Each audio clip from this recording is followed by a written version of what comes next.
Well, welcome everybody. I think we'll just jump in because we really don't have a lot of time. So we've scheduled an hour for this call. Let me quickly first go over through the agenda for today's call, and then we'll jump into it. So today, the primary purpose of the call today is really to talk about the member mobilization campaign that we're launching. It's obviously tied to the tourism growth strategy. So we'll provide some background related to the strategy. We'll get into some of the core highlights of the asks that TIAC has made in its submission that we filed on August 3rd. We're going to leave some time at the end for some Q&A. And before I forget, I would just ask everybody, if you have a question at the end, to use the little hands up signal. And so we'll cycle through the questions one by one as we see the hands up. But before we get into some of the tourism and growth strategy things, though, I would invite Jennifer, if you will, please, to just say a few words about member renewals and things in your wheelhouse. Definitely. Thank you, Mark. And hello, everyone. Great to see the faces and in the little squares in front. I hope everyone's doing well and happy September 1st. Can you believe it? What happened to July and August? And I really hope that, you know, the peak seasons of July and August have been well for you all. As Mark mentioned, I was just going to touch base a little bit about membership. Membership is on an annual renewal basis, but just keep an eye open in your inbox because we will send out renewal notices 30 days out. And if you ever have a problem with your renewal, please call me or our new manager of member services, Julie, who wasn't able to attend today's webinar. A couple of other items to talk about, just to give you a heads up. We have our next TIAC talker returning to normal, back to our regular monthly TIAC talks will be September 13th. And we will be sharing that information in the next week so that you can register for that. And it will be an opportunity to connect with Beth, President and CEO, ask any questions that you might have or concerns that you might want to share. And then we'll give you an update on some of the activities that we're up to, including mark your calendar, Tourism Congress takes place November 22nd to the 23rd in Ottawa. I know that we do have some information on our website. However, next week we will be releasing the registration information and giving you a quick glance at the program that's to come. And as TIAC members, of course, you enjoy unique savings, including registration savings of at least $395 registering. And there will be an early bird rate and then the regular rate. And there was going to be the first evening, the 22nd, will be a president's reception. And as registered members, you'll have complete access to that. And other than that, I just kind of wanted to let you know that we are making some changes from our communication perspective to try to do better at elevating our valued members throughout the year. So you're going to see some changes in our TIAC talk that will be released. I believe it's next week. Yeah, please, anytime you have a question, feel free to call or email me. And I'm usually pretty quick in turning around and answering your questions. So, and again, just a little reminder at the end of this session for the Q&A. At the bottom, you'll have the option to raise your hands to ask questions, or we have a chat bar that you can ask your questions in, and I'll support Mark in bringing his attention to who has raised their hand. So back to you, Mark. Thank you, Jennifer, for that. Now, before we jump into TIAC's or the highlights of TIAC's submission with respect to the tourism growth strategy, I'm just going to take a couple of minutes to kind of share with you where we've been, where this process comes from, and where we think it's going. So just to remind everyone, the government first indicated its intention to launch a review or to work towards a new tourism growth strategy in the last budget, which was in April. It launched essentially its consultation process in June. There were two components to the consultation process. There was a series of roundtables that occurred across the country that the minister hosted. And then there was the written submission part, and the deadline for written submissions was August 3rd. So of course, TIAC made a detailed submission. That submission is available on our website if you haven't read it. We'll go through some highlights in a second. So that's sort of where we've been. In terms of where we think things are going, we understand that the government and the minister in particular intends to announce a new strategy by the end of the calendar year.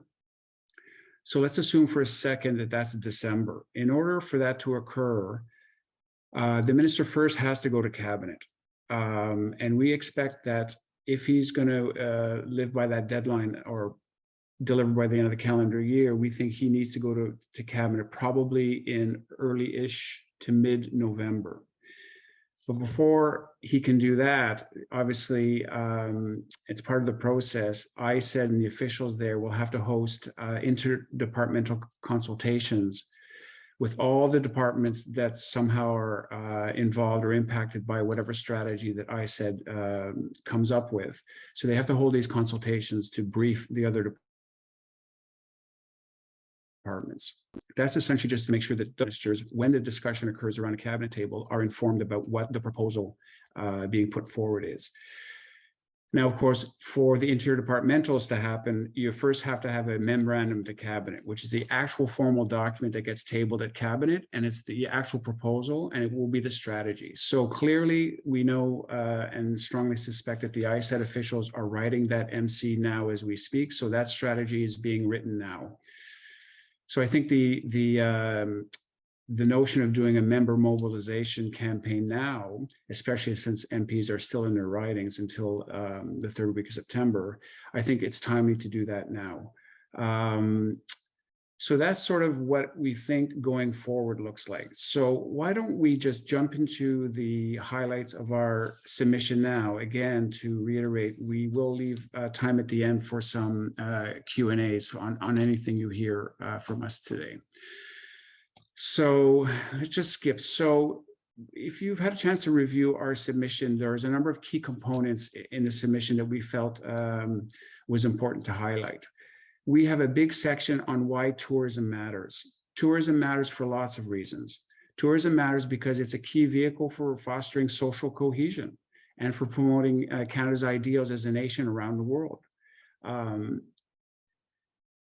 Tourism matters because investing in tourism creates the economic growth and job creation and environmental protection, all these things that you guys hear a lot about. And it's a key vehicle for fostering Indigenous heritage as well. And we felt the need in our submission to highlight, to flag for the government that tourism activity generates considerable revenue for all levels of government. In fact, the last time StatsCan did this survey and this analysis in 2019, it found that $28.3 billion, if my memory is right, of revenue ended up back to government. So tourism generates revenue for government. So this is in a nutshell why tourism matters. We know we did obviously a lot of work in trying to find out what is the state of the industry when we were drafting our submission. So we obviously look at existing data sources, and Destinations Canada is a key source of data for us. They have a big research shop, and their data is quite timely. So we know from their modeling and their recent reports that that we're not going to get back to pre-pandemic spending levels in tourism until the end of 2025. That's what the current modeling shows. And of course, there's a bunch of assumptions that underpin that. It assumes that no big variants come along and we don't shut tourism down again. Based on our modeling, we know that at the end of this calendar year, we're going to be at $80 billion in total tourism spending. That's still roughly $25 billion below where we were pre-pandemic. So while things have improved, we're still a long way from having recovered. And we know based on surveying of our members that obviously a lot of businesses in our sector continue to struggle financially. And so with respect to the survey, I would thank all our members who took the time to fill it out because we incorporated a big part in our submission that talked about exactly what our members were experiencing. So thank you to everybody who took the time to do that. I know it was long, but it was critically important to do. So we know our businesses are struggling. They still face barriers to attracting investment, and they have obviously lots of challenges also related to finding labor. And so in our submission, you'll see that we get into quite a bit of detail about what our members are experiencing. We cover revenues, we cover expenses, margins, debt loads, investment readiness, and obviously a bunch of labor issues. So we also know we have a big section in our submission that talks about just overall Canada's tourism competitiveness internationally. And we know from just available data that even before the pandemic, we were sliding internationally. So we were losing ground. So the last time that the World Economic Forum did their Travel and Tourism Development Index study, which was in 2021, Canada ranked in 3rd place, and that was down from 10th place 2 years prior. So we're losing ground on our international competitiveness. Some of the key factors that undermine sort of our competitiveness issues really relate to sort of overcrowding, the high cost of air travel, seasonal compression, suboptimal private investment, and things like concentrated demand. So we get into a lot of detail about the underpinning factors that are basically undermining our competitiveness. Working with a number of key sort of groups in Canada, we create actually a working group when we're getting into this process. And we discussed a number of sort of common things that we thought needed to be in all of our submissions. And we came up with some key goals for tourism that we think are achievable by 2030. And just to flag that the top line ones, we think that tourism spending can get to $134 billion by 2030, which includes $2.5 billion specifically for Indigenous tourism. We think that the dispersion-related targets that were in the previous tourism growth strategy, which was announced in 2019, should be maintained. And there's 2 aspects to the dispersion targets. There's a geographic one, in other words, spread tourism out of the major urban centers. And then there's the, I call them the calendar dispersion. So we need to spread tourism out throughout the calendar year. So there's geography, and then there's the calendar aspect of that.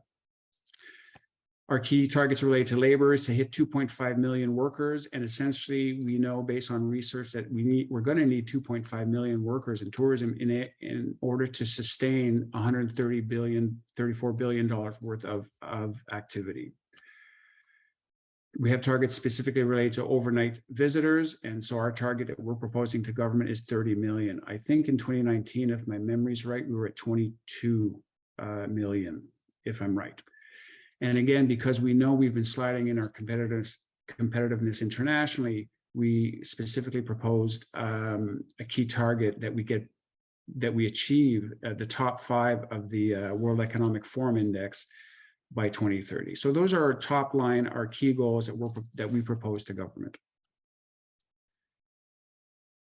Now, equally important in terms of sort of all our asks of government is how government deals with tourism, because there are 24 federal ministries and agencies that have some kind of role related to tourism. It is critically important, if we hit our goals, that all these federal departments and agencies essentially, and excuse my pedestrian language, but they all have to row in the same direction. Because it's not productive and effective if you have one, department going this way and you have another department going this way and they're not talking to each other. This is not very effective or productive. So we need a mechanism of some kind to ensure that all these departments, 1, make tourism a priority, and 2, stick to that priority and essentially kind of all sort of work towards the goals that we've established. We think a major or a key mechanism to do that is to put in place something that we're calling the Tourism Policy Council of Ministers. So this would be a council of ministers, all of whom have a role to play in tourism. And this would be a great way to make sure tourism stays a priority over the years to come, and that all decision-making in these various departments are all aligned. So an all-of-government tourism policy approach is critical to our success. Now, again, working with the industry partners that we were speaking with around this little working group that we created, we identified 4 pillars under which we think a number of things need to occur, again, to help achieve our strategic goals by 2030. And while here on this slide, you'll see they're numbered, we don't mean to suggest that there's one more important than the other. At the end of the day, they're all important, and things need to occur in each of these areas in order for us to achieve success.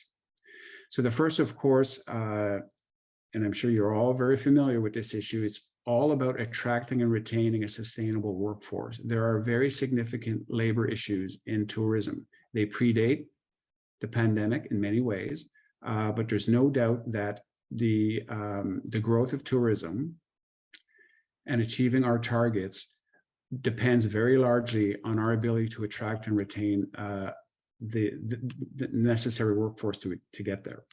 So that's first pillar. Second pillar is about improving access for visitors to and within Canada. I'll get into each of these ones in more detail in a second. Third is about developing and promoting tourism assets.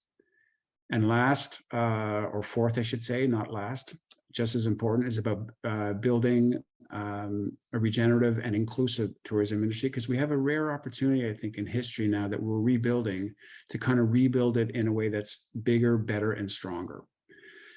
So those are the key 4 pillars. Let's get to each one now in turn. So as I mentioned, obviously achieving our goals largely hinges on our ability to address our labor shortage issues. So we're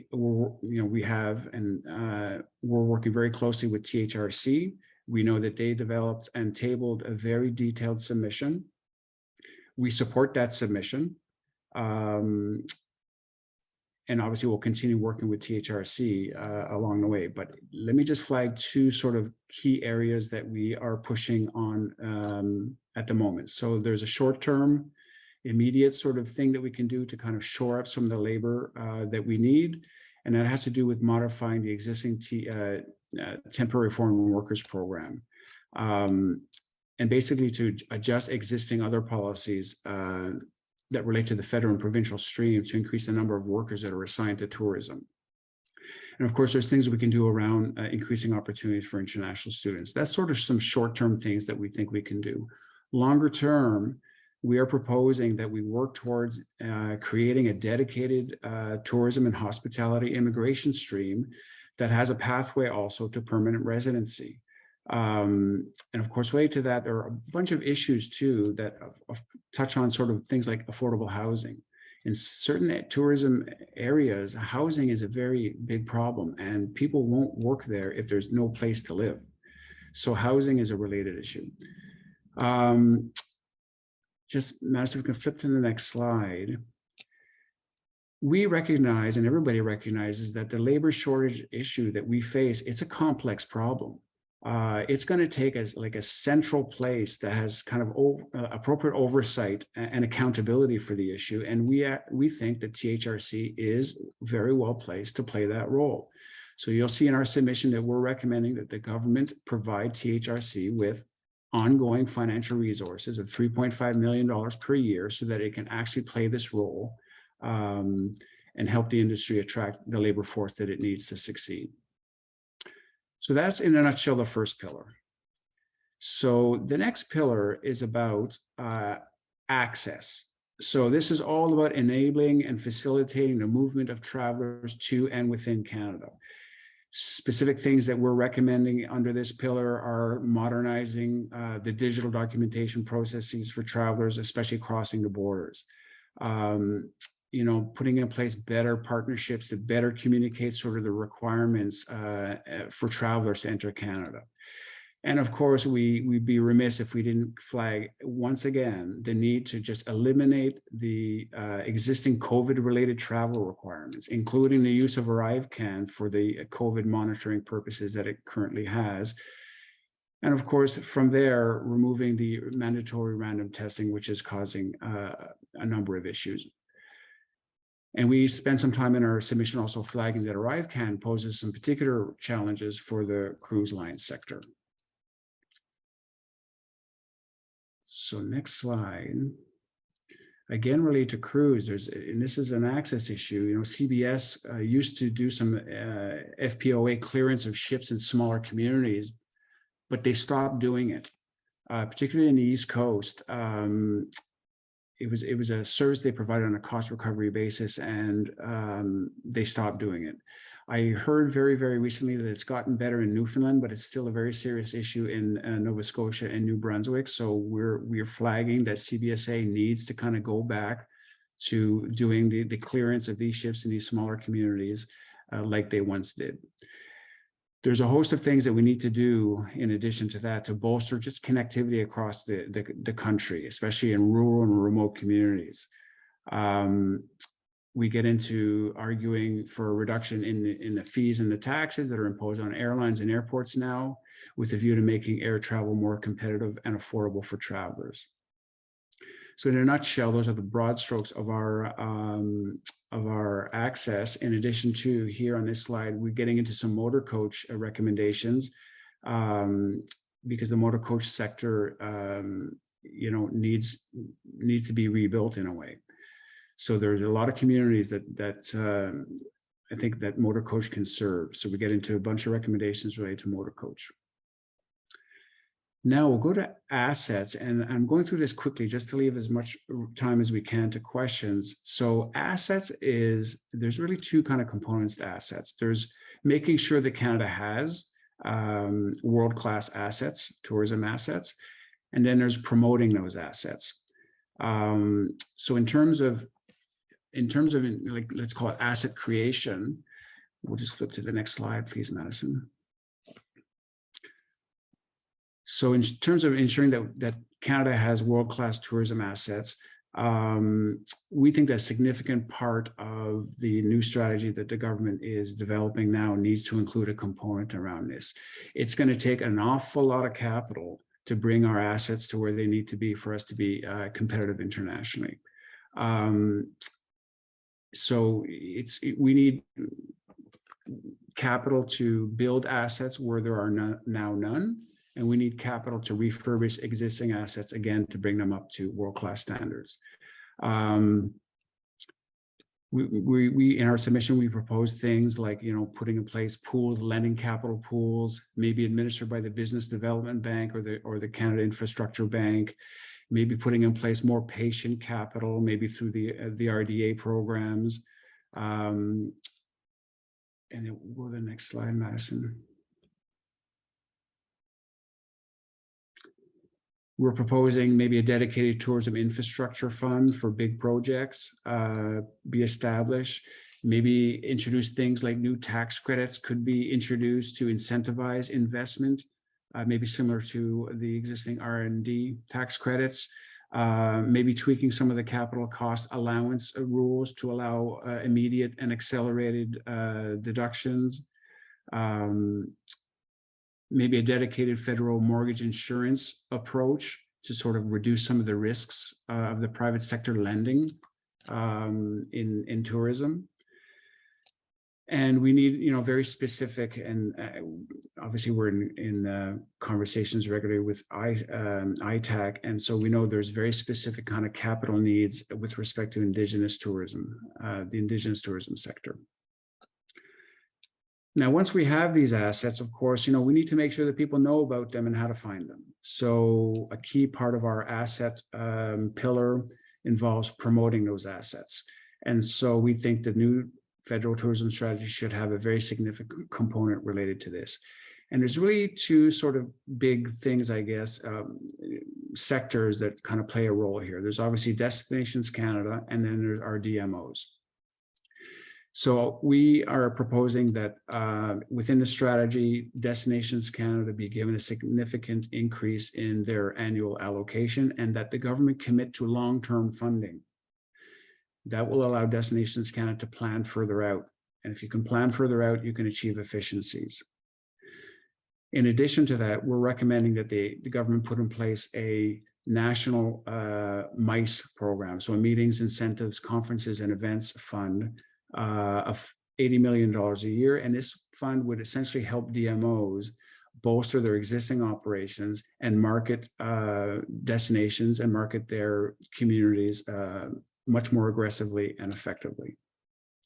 And specifically with a specific focus on international business events. So last but by no means least is, as we kind of work towards rebuilding the industry, which, as you all know, got very significantly impacted by COVID, there's a rare opportunity in history to sort of rebuild it, I guess in a way, like I said earlier, bigger, better, and stronger. And so we think we have an opportunity to introduce a bunch of measures and other initiatives that relate to essentially environmental sustainability and inclusiveness. We use the term regenerative here. So we think programs could be put in place to enhance, to help companies enhance their sustainability efforts in tourism. We think we could develop a bunch of principles that really underscore the tourism sector's role in carbon reduction. We think that specific programs could be introduced to support businesses in their new sustainable projects. So that's sort of the sustainability side of this. And then when it comes to inclusiveness, we think there's a number of things that the government could do here as well. And so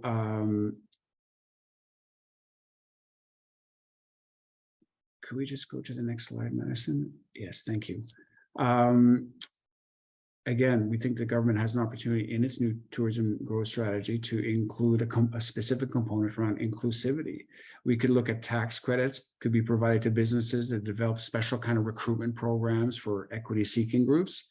Increased support could be provided specifically to the Indigenous tourism sector for their workforce strategy.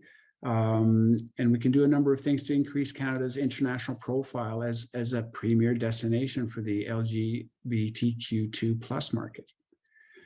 So that's pillar number 4. Now because the purpose of this meeting was really to kind of talk about our member mobilization campaign, which we believe is critically important now, especially since MPs are still in their ridings.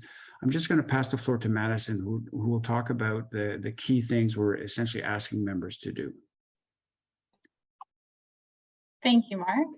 Hi, everyone. For those of you I haven't met, my name is Madison Simmons, and I'm the Director of Government Affairs at TIAC. So now that we've gone through our recommendations and priorities, we wanted to talk about how you can get involved. You, our members, are, of course, TIAC's most valuable asset. And grassroots advocacy really means local advocacy, directly from the businesses and individuals that are impacted. This makes it possible for individuals, businesses to elevate their voices and impact the issues that they care about. As an industry, we want to build widespread support to shape political dialogue, and more than ever, we need political parties to support and endorse the things that we need to reimagine and recover our industry. So while MPs are in their ridings until the House resumes on September 19th, we're asking that you please reach out to your member of parliament. We need operators and businesses like yourselves to get out and meet with the representatives in your riding. They need to hear directly from you on the ground about the support for these recommendations as the new federal tourism growth strategy is being developed. So we of course want to make this as easy as possible for you. Available on TIAC's website is a link to a letter that looks like this. It will take you 1 minute to send. Simply enter your name, postal code, and email address and hit send. The letter will go directly to your member of parliament, copying Minister Boissonnault. And the more letters, the more the impact. So once you have sent yours, please advertise to your networks and communities to send one as well. We also encourage virtual, phone, or in-person meetings with your member of parliament. And to support you, we've put a link to access the PowerPoint outlining the submission, similar to the one Mark went through today, our full submission, and a key messaging information sheet on the same page as the letter. And I will put the link into the chat before the call ends today. We really can't stress enough the importance of mobilizing our members, grassroots, and local advocacy. It gets you involved, your businesses have been and will be personally affected, and you are able to elevate support generate awareness for these recommendations to complement the work that the associations are doing on your behalf nationally. If you have any questions, please do not hesitate to reach out at any time. And please send your letters before September 16th. Back to you, Mark. Thank you, Madison, for covering that. So listen, we have, we're at the halfway mark of the call, so we have lots of time for questions and answers. So maybe we can just jump into questions and answers. And I just wanted to say, Mark, actually to Madison. Madison, I've put the link in the chat already. For everyone. Perfect. I see that. Thank you, Jen. Yeah.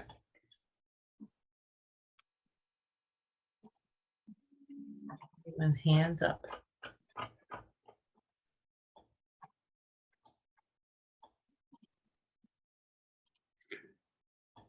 Are there any questions that anybody might have for us? I mean, obviously, I should note that we're available to you anytime. So if you have a question at any point, anytime in the future, please never hesitate to give us a shout. We're always available to you. We do have one hand up. Lori, I'll ask you to unmute and please ask your question. Great, thank you. I'm just wondering if you've had any indications, like you've probably already brought these forward to government. Have you had any sense that these are what they're thinking, or that that there's any appetite for some of these? Well, I guess the short answer is yes, we have brought this forward. And since obviously we filed our submission, we've been having one-on-ones with like the minister's office, and we met with the Parliamentary Tourism Caucus. So listen, I think the pillars and our key goals, I think they're resonating a lot with ISET officials and with the minister's office.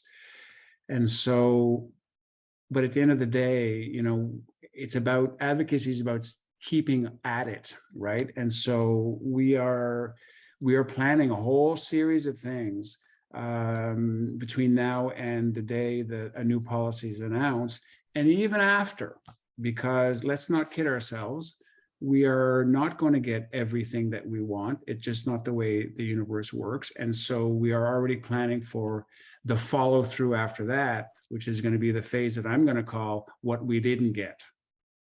And so, you know, advocacy is an ongoing thing, and it's about maintaining contact and doing our research, doing our homework, making the case. And so we'll never stop doing that. That's great. That's great. No, I appreciate that very much. I'm everything that our organization put forward, everything that we heard from our members is certainly, I can find it in that document. We're certainly behind it. And we'll, you know, encourage our members as well to come on board and to support.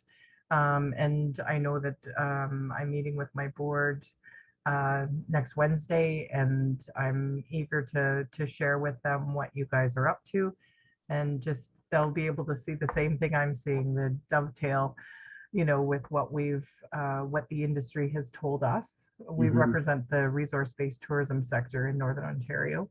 So yeah, everything that you've put forward is what we need.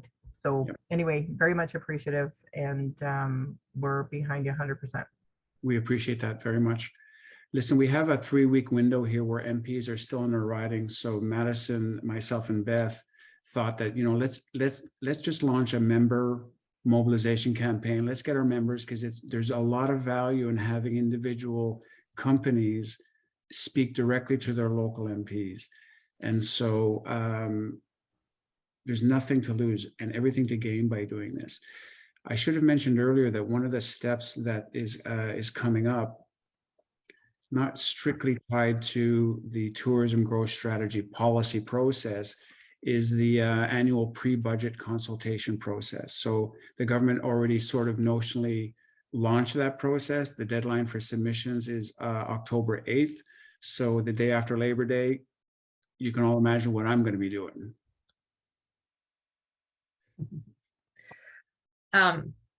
Thanks, Lori. Isabel, do you still want to ask your question? You had your hand up. Yes, thank you, Jennifer.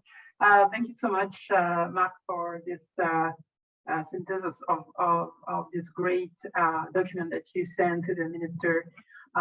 Maybe something that we could add to make sure that we meet the target of inclusivity is the fact that in Canada we have 2 official languages, and that there's a huge francophone market out there of more than 300 million people. And you know, it would be very I think an asset and something for businesses to understand that catering to this market is something that could provide more and more visitors, income, and somehow solve the problem of seasonality, and of course the also the dispersion of visitors across smaller rural regional destinations. Mm-hmm. Thanks, Isabel. Thank you for Now, that. Wanda. Thank Floor you. is Thanks, yours. Mark, for the presentation. I'm really pleased to see the ongoing work that TIAC is doing, and the Banff Lake Louise Hospitality Association is 110% behind you as well. As we're starting to do our fall planning and looking at the October window for Hill Days, I imagine that this is going to be an ongoing theme, but I'm just wondering if you can speak to what you're anticipating, you know, the next stages of the discussion to look like, and if there's an opportunity, whether it's through the pre-budget consultation process or otherwise, that we might get some indication of where the government may move with the actual plan itself. Thanks for your question, Wanda, and I'm glad you mentioned it, because yes, in October, it's part of our advocacy strategy that's related to the tourism growth strategy. So in mid-October, we are planning what we call Hill Days. It's essentially a blitz, a concentrated blitz of MP meetings, and we're going to host them over basically a 2.5-day period. Coinciding with that, we're doing a big reception on in Ottawa, and so these are all opportunities to, you know, keep pressing on our issues and our priorities. I'm not 100% sure, and I'm happy to obviously share back with membership if we do hear, but I'm not entirely sure, other than what we know now, that there'll be any other opportunities. Like what usually happens in policy development in this regard, and I know this because I'm a reformed bureaucrat. I spent almost 20 years in the bureaucracy. I've developed many national policies. What typically happens is, you know, they did their consultation, they got input. Yes, there's, you know, there'll be ongoing meetings and advocacy work that happens, but then at a certain point, the officials have to take that information. They have to sort of give form to it. They got to align that with government priorities. The minister's office, the minister himself and his staff is going to be intimately involved in that development, right? And the priorities that they want to include in the tourism growth strategy. And then eventually the minister is going to have to, you know, they're going to have to come up with what they call the memorandum of the cabinet, which is the actual proposal, and they're going to have to shop it around town. Because cabinet, when it comes to policy processes, cabinet, it's a voted process. Cabinet ministers vote. And so they need the right number of votes to pass a proposal. So if I hear any other opportunities other than the process, happy to share with you, because I actually think more voices and more consistent voices, the better.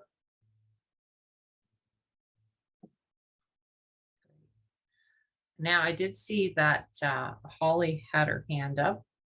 Holly? Did you have a question for Mark? Or maybe it was already answered. No, I'm here, Jennifer. Thank you.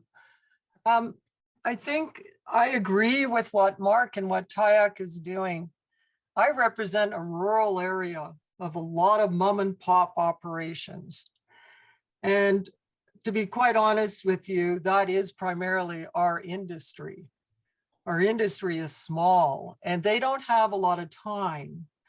And their investment, well, we know where they've been and they are in survival mode. And when I hear all of these policies and the directions being taken, and we're not going to hear anything from the minister till potentially December, it's immediacy that we need to address. And I've heard many of them, yes, everything that you've addressed, shortage of staffing, securing staffing, being able to even generate when everybody asks, well, how was your summer? But we got to think there's 10 months in addition to the rest of the year that's not being addressed. And here in Ontario, we've been plagued with an airport that hasn't been able to manage our domestic and international guests appropriately. And that has taken, I've heard it around the world from the operators that I work with in trade, what a hindrance that has been to the perception of wanting to travel here to Ontario. So we have much more immediate requirements that still are not being heard by our federal representatives. And I have talked to my own federal representative many times, but the message is just one more day, one more day. And this is the thing, our industry needs greater action. It needs to have the ability to access funds much easier and be able to mobilize, because we have been harangued for 3 years. And that's hard for a mom and pop operation to manage. I'm really sorry to tell you all that, because the banks have not been friendly and the line of credits have not been easy.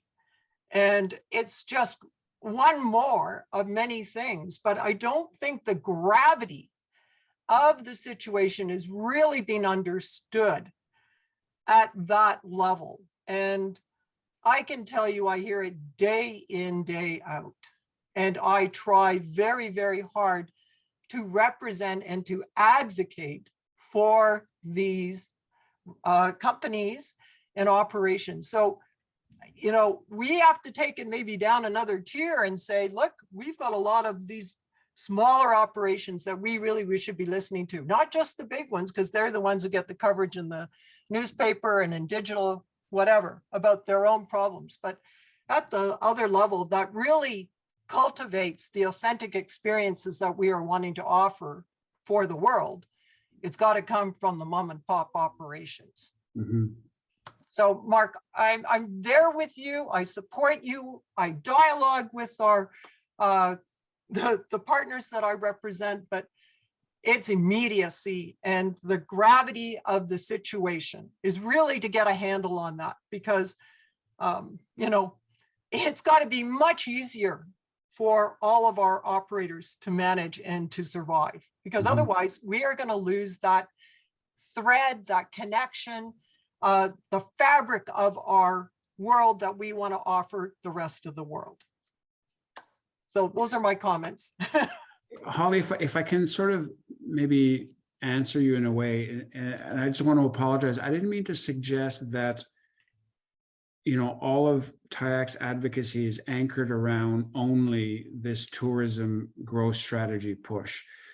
Our advocacy is ongoing every day in a multitude of files. And so I hear you loud and clear. We continue to kind of advocate and push on many, many fronts, including sort of the financing issues, obviously the border issues. So there are a number of advocacy initiatives going on in parallel to the tourism growth strategy push that we have. So I just wanted you to know that. So I appreciate you sort of flagging.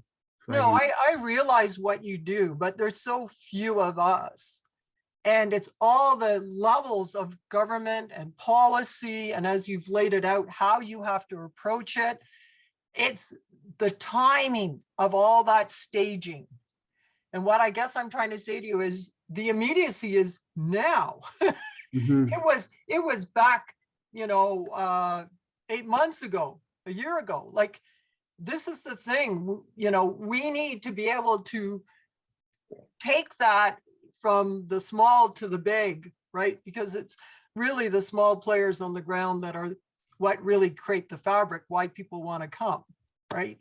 Yeah. And I can't say enough. I talk with trade every day in my working world, and I hear it from their perspective is what I'm trying to deliver to you. I'm talking about our international buyers, what are the hurdles they're going through to secure and to be able to come here? Because yes, we are a great economic generator, and yes, Canada needs that international income, but we have to address so much more. And I think, yes, you're doing a great job, but there just has to be that mobilization at a much greater level. Yeah. Yeah. I'm hearing you. Yeah, sorry, I'm behind you. Don't misinterpret. It's just, I eat and breathe it every day of the work that I do on behalf of my clients. So Holly, I guess I'm going to step in here and say, what can we do to help you elevate it within your organization? Like, what kind of tools are best for you to, you know, mobilize, help us mobilize our efforts? Well, you've got to understand, I work in the capacity where I leverage capital with the province to help deliver this partnership program that I manage. It's a consortium, and more dollars and easier access to funding to be able to deliver at the level that we need to do would be very beneficial, because I am requesting of the actual small mom and pops to pay into that program. You see, and that's coming out of their bottom line, which is fairly minimal, right? At this point in time, they still, to think that any one of them are out of or into recovery is you know, we're putting a blind eye. Holly, you should share your organization so everyone knows where you're coming from. Oh, sorry, it's Ontario's Highlands. Ontario's Highlands. I represent a very vast region, and I represent everything from counties to small mom and pops in that area of Ontario's Highlands. It's a very broad scope. Thank you. Well, I think you definitely have, you know, Holly, we can always continue this conversation, but, you know, we're here to mobilize you, our members, and the industry as a whole. So anywhere that we can help, you know, pick up the phone and call me anytime. I'm happy to chat, right? So. Okay, that'd be super. Thank you.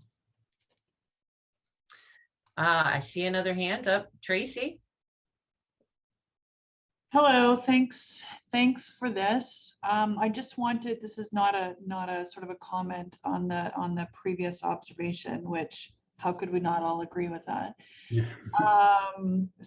But I just wanted to, my observation, I'm in Edmonton, so the minister happens to be from my riding and just happens to be someone then that I interact with frequently. And I just wanted to provide some feedback to TIAC that he raises, you know, sort of the TIAC discussions and TIAC's representation of the industry consistently. And, you know, I appreciate that as a member, obviously, but just also wanted to note, I guess, from my perspective, you know, he's in Edmonton. So he views TIAC, I think, as very credible, and he often schools me on the key priorities and messages. So it's certainly been effective from my perspective, and so thank you for that, Mark and Jennifer and team. You're very welcome. It's good to hear it's getting through. I do not see any other questions on the board or any. Oh, we do have another hand raised, and it's Carol. Hey, Carol. You gotta unmute. Hold on a sec. There you go. Okay, it's so nice to see everybody again. Now that I'm still in tourism, being the president of the board of directors for the New Brunswick Aviation Museum, but I'd just like to have, like, when you talk to them about the Canada, the app and the vaccination, like, what's the reaction? Because Canada is the only one that still has these restrictions, and it's just it's very frustrating for people that want to visit Canada. So what do they say? What's their reaction? How long is it going to stay like that? Well, none of them have a crystal ball. That's part of the problem. And so, and they want to be very careful. And of course, I think government writ large, the federal government writ large, I think the goal really is to ultimately to protect Canadians and to do what they can. And federally, there's very little they can do in terms of their jurisdiction to keep Canadians safe, which is why we saw, federally regulated industries had requirements, right? There's only so far they can go. When we speak to sort of Minister Boissonnault and his team about ArriveCan and sort of the border requirements, we do so keeping in mind that it's actually not his decision to do this. It lives somewhere else. So we have to be mindful of that. Listen, we had a recent call with a vice president of CBSA. And as you may know, the responsibility for ArriveCan app was transferred to CBSA now. And we know that long-term, as of today, long-term, ArriveCan is going to stay. But as soon as the health-related requirements are lifted by PHAC, the intention is to make ArriveCan a voluntary app, a voluntary system, which will be sort of designed in a way to just help accelerate essentially coming into Canada, crossing the border, but on a voluntary basis. So you use it, you sort of get a fast track through customs and into Canada. And if you choose not to use it, okay, but you might have to stand in line. So the real linchpin and the real challenge we have is everything related to the health requirements that are obviously tied to COVID. And they're all being careful in government now because all the modeling apparently shows that this fall, there's a high likelihood that there's going to be another variant, another wave. And so their key motive obviously is to protect Canadians. So they're all being cautious about this. They don't know, they don't have a crystal ball. I personally, I wish to see this disappear because I know it's hindering growth of tourism. We know it is. All the data shows, all of the on the ground feedback we get demonstrates that it is. I hope like heck that this fall, there's no big, huge wave and that, very soon, as we move from the pandemic phase more solidly into the endemic phase, that we will figure it out as a country and to deal with this and these requirements at the border and in federally regulated industries, these requirements disappear. Listen, Ontario, basically, they just took away everything in Ontario. So I hope we're going to get there and I hope we're going to get there soon. Yeah, there's no restriction here in New Brunswick either. I don't think there's too many provinces that do anymore. But anyway, thank you. And I really appreciate that answer. And Carol, I'll just follow up with Mark's comment. We were talking to some of our members in the RV world, and they're having the challenge that they're seeing from their international visitors is more from the random testing than actually from the can app arrival. So, or the arrival Yeah. yeah. Yeah. You know what I'm trying to say, Kathy. Yeah. So that makes sense. Thank you. Mm-hmm. I will tell you that I just want to be a bit careful on what I say and how I say it, but soon you'll see work being done with respect to the ArriveCan app and random testing. Expect an announcement of some kind around mid-September. Not a government announcement. Mark, Kathy has a question. Hi, thanks very much, Jennifer.